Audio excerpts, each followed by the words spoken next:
알룰로스나 스테비아 같은 대체 감미료를 만드는 기업들이 새롭게 떠오르고 있습니다. 정부가 설탕이 많이 들어간 가공식품의 부담금 부과를 검토하고 나선 영향입니다. 특히 음료 분야에서는 대상과 삼양사가 시장을 사실상 양분하고 있는 것으로 나타났습니다. 산업부 이서우 기자 나와 있습니다. 기자, 국내에는 이 대체 감미료 만드는 기업들이 많지가 않다면서요? 네, 이제 CJ제일제당이 설탕으로 유명한데 감미료도 하고 있기는 합니다만 B2C가 이제 대부분이거든요. 네. 반면에 삼양과 대상이 이 B2B로는 시장을 양분을 하고 있습니다. 이 트렌드를 넘어서 또 하나의 카테고리로 장착한 이 제로 식음료가요. 여기에 들어가는 감미료 대부분을 이 두 회사에서 공급을 하고 있는 겁니다. 네. 외부 식음료 기업을 대상으로 한 B2B 공급 비중이 높다 보니까 수요 증가가 곧바로 매출과 이익으로 연결되는 그런 구조인데요. 단맛을 내는 감미료에는 다양한 종류가 있습니다만 최근에는 합성이 아니라 과일이나 이런 곡물에서 발견할 수 있는 천연 알룰로스나 이런 스테비아 같은 천연 감미료에 대한 수요가 전 세계적으로 지금 높아지고 있습니다. 네. 글로벌 알룰로스 시장 규모는 오늘 2031년에 6,500억 원 이상으로 성장할 것으로 전망됩니다. 이 삼양사와 대상 모두 지난 2023년부터 이 알룰로스 대량 생산 시설을 구축을 하면서 본격적으로 사업을 키워가고 있는데요. 이번에 이 설탕세 논의와 맞물려서 수혜를 입을 것이란 기대감이 나오는 겁니다.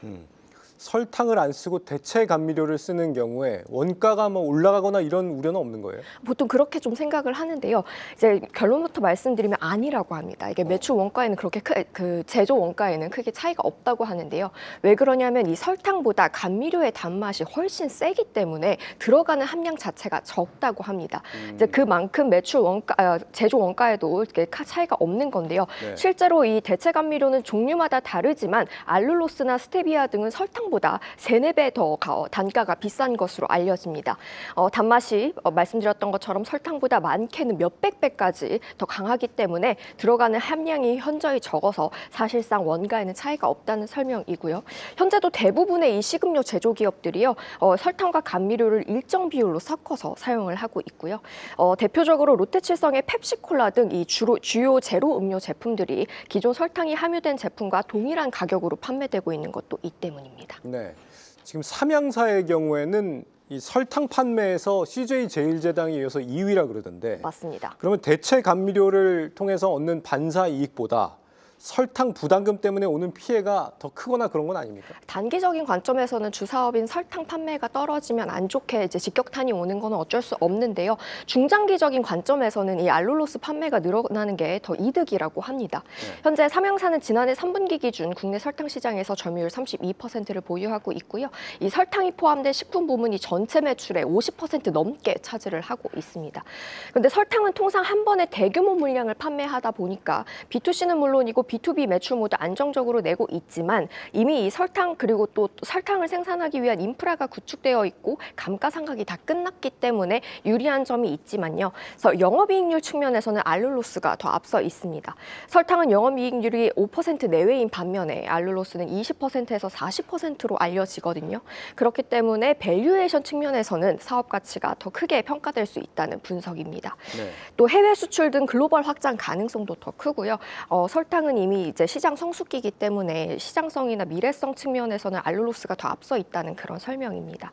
삼양사는 실제로 미국, 호주, 뉴질랜드에서 이 알룰로스로 이제 원료 인증을 받아서 판로를 확보를 했고 또 할랄 인증도 획득을 하면서 중동 진출에도 속도를 내고 있습니다. 오히려 이 기회에 제일제당의 점유율을 빼앗아올 수 있는 기회가 될 수도 있을 것 같고요. 이번 설탕 부담금 논의가 아니더라도 지금 요즘 대체 감미료 이미 사실 대중화되고 있지 않아요, 많이? 맞습니다. 근데 아직까지 전체 사업 대비 비중으로 보면 1%에서 2% 내외 수준인데요. 크진 않군요. 네, 성장세가 좀 가파릅니다. 삼양사는 연간 13,000톤의 알룰로스를 생산할 수 있는 공장을 울산에 보유하고 있는데요. 이게 국내 최대 규모라고 합니다. 삼양의 알룰로스 판매량은 2023년부터 약 100억 원대를 이제 기록한 것으로 관측이 되는데 매년 두 자릿수 매출 성장률을 기록을 하고 있다고 합니다. 지난해에는 30% 20% 이상 뛴 것으로 확인이 되고요. 대상도 이제 300억 원 이상을 투자해서 2023년에 군산에 이제 생산 시설을 구축을 했는데 이제 3년 차잖아요, 지금. 근데 벌써부터 해외 수출이 빠르게 늘고 있다고 합니다. 그래서 지난해 이 북미와 동남아 지역 고객사에 납품한 이 알룰로스 매출이 전년 대비 450% 이상 증가했다고 대상은 밝혔습니다. 한편 더불어민주당은 다음 달 12일 이 설탕 부담금과 관련해서 국회 토론회를 개최할 예정입니다. 네, 정부 설탕 부담금 부과 시 반사이 기대주 들어봤습니다. 이서우 기자였습니다.